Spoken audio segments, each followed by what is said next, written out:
a fairly troubling story among other fairly troubling stories we have in terms of value gaps in our society between white and non-white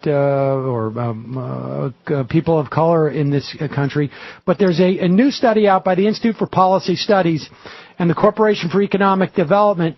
Tell us what the major findings of the study are.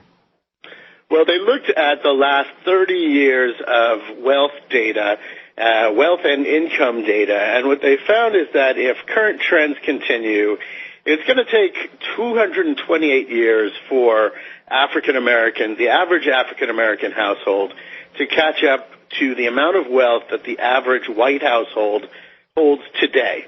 And it will take 84 years for the average Latino household to catch up to where whites are today.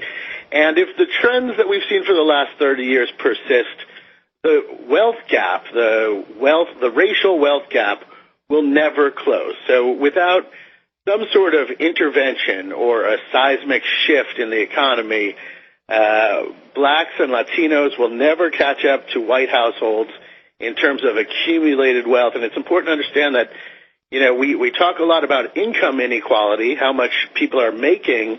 Wealth inequality is far more profound and runs deeper and is the kind of reflection of many years of legal institutional racism, right? This is, you hear a lot of white Americans would like to say, well, the past is in the past.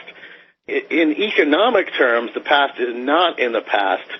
We are still living with the legacy of slavery and Jim Crow and discriminatory housing policies, discriminatory policies in the labor market.